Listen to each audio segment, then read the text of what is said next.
Lord of the Mysteries. Chapter 535. Fond of teaching. Unable to tolerate the situation, Danitz decided to do something about the situation. He coughed twice and faced Vice Admiral Iceberg Edwina Edwards and said, "Captain, Mr. Gehrman Sparrow has some questions for you." Phew! Klein let out a sigh of relief. If this stare-down continued, he felt as though his persona would collapse. Edwina gently nodded her head, looked at Klein, and said, "Mr. Sparrow, have you received an education?" "What kind of question is this?" Klein's expression didn't change as he indifferently replied, "University graduate." "Ah?" Danitz looked at Gehrman Sparrow in surprise, unable to believe the fact that this crazy adventurer and bounty hunter had actually gone to university, and even graduated. He had no way of putting a university, a hallmark of wisdom, with that of Gehrman Sparrow together. Unless it's some Hunter University, or Killer Academy, or a university that exists only in the fantasies of madmen and psychopaths. Danitz couldn't help but lampoon silently. Edwina didn't seem surprised. She continued to ask, "What languages have you mastered?" Klein resisted the urge to frown and said, "Jotun, Elvish, Dragonese, Ancient Hermes, Ancient Faesak, Loanese." Edwina responded tersely, "Do you understand the other domains in mysticism?" Feeling adrift for a moment, Klein felt like he had returned to his previous life's elementary school days. Due to his age handicap, he had been asked a series of questions by a teacher, such as how many Chinese characters he had mastered, if he had mastered the 4 arithmetic operations, whether he knew the English alphabet, and how many Tang Dynasty poems he could recite. "Calm down. You're Gehrman Sparrow now," Klein once again said without emotion. "Adept." Edwina thought for 2 seconds and then explained in an unhurried manner, "I have to combine your standard of knowledge with how I would answer the questions so that you can understand the answers more easily." This? Klein was surprised to find that the beautiful lady in front of him was nothing like an adventurer acting as a part-time pirate.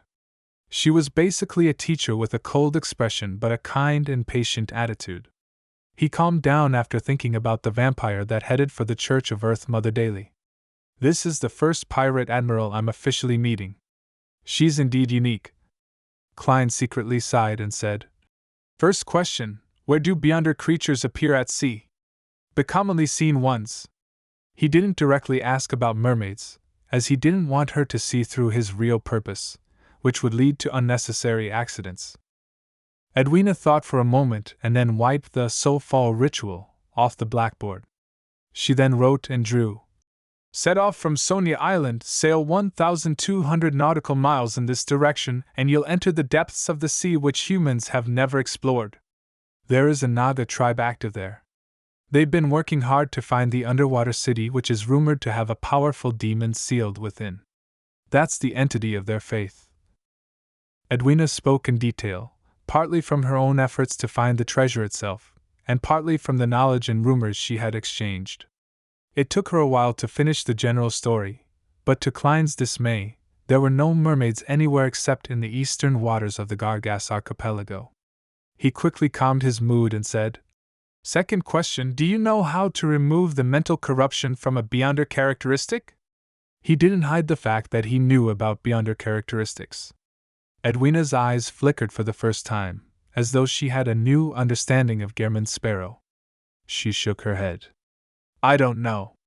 However, I once imagined that it's possible by borrowing the power of an external force and completely crushing the corrupted beyonder characteristic to reduce it to the smallest specks of light. This way, whether it's corrupted or cursed, they will scatter having lost their vessel. They would rapidly or slowly vanish. As for the shattered beyonder characteristic, it will gather bit by bit due to their particular traits, eventually taking form again. Unfortunately, only gods can do this.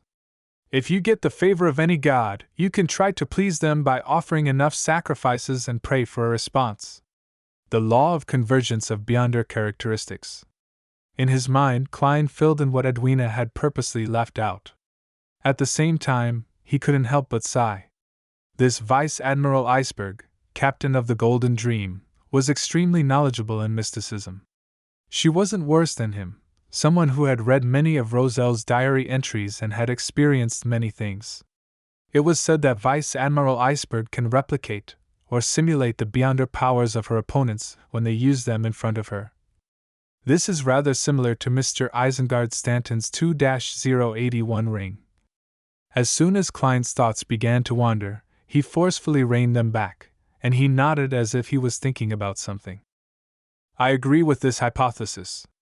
Regretfully, I haven't done it in practice. It's only a conjecture. Edwina rarely used a word that described emotion. Danitz, who had been listening by the side, had a dazed look on his face. He was unable to keep up with the conversation at all. What are they talking about? What are they discussing? Why do I know every word, but know nothing when they're strung together? What's a beyonder characteristic? What does shattering it do? What does it gathering together represent? Danitz looked left and right, his eyes blank. At this point, Klein threw out the third question he had thought about. Where can you find ancient wraiths? He only mentioned this kind of monster because the corresponding ingredients could also be used in the domain of death.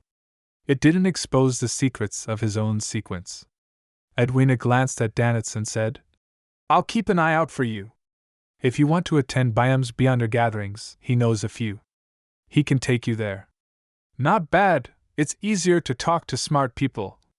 Klein added, Do you know where there are people who can make mystical items out of beyonder ingredients or characteristics? I met one at a gathering, but he never showed up again. Edwina answered frankly, I have grasped the corresponding knowledge. I can simulate it, but I cannot guarantee the success rate. Heh. I'll wait then. Klein didn't harp on the topic and switched to asking, How much do you know about Death's Key? Little. An iron black key suddenly appeared in Edwina's hand. It was about the size of a lyre, its shape was ancient, and it had a dark luster. The pirate admiral said while half carrying the item from the shipwreck. If you mean this key, then I can tell you that it belongs to the giants. Klein glanced sideways at Danitz. Your bosun told me that it can also belong to a dragon or a demonic wolf. That was the earliest guess. I've recently found some historical documents, and with the help of the other items on the ship, I have a rudimentary idea. Edwina didn't show any agitation. She was filled with patience, but her expression remained cold. After finally regaining his sense as the owner of the dream, Danitz curiously asked, Captain, is it really the giants? Yes. Edwina gave an affirmative answer. That batch of documents showed that there were still many giants active in the fourth epoch. Some of them had switched face to the god of combat, while the others were left scattered, becoming the hunting targets of the humans.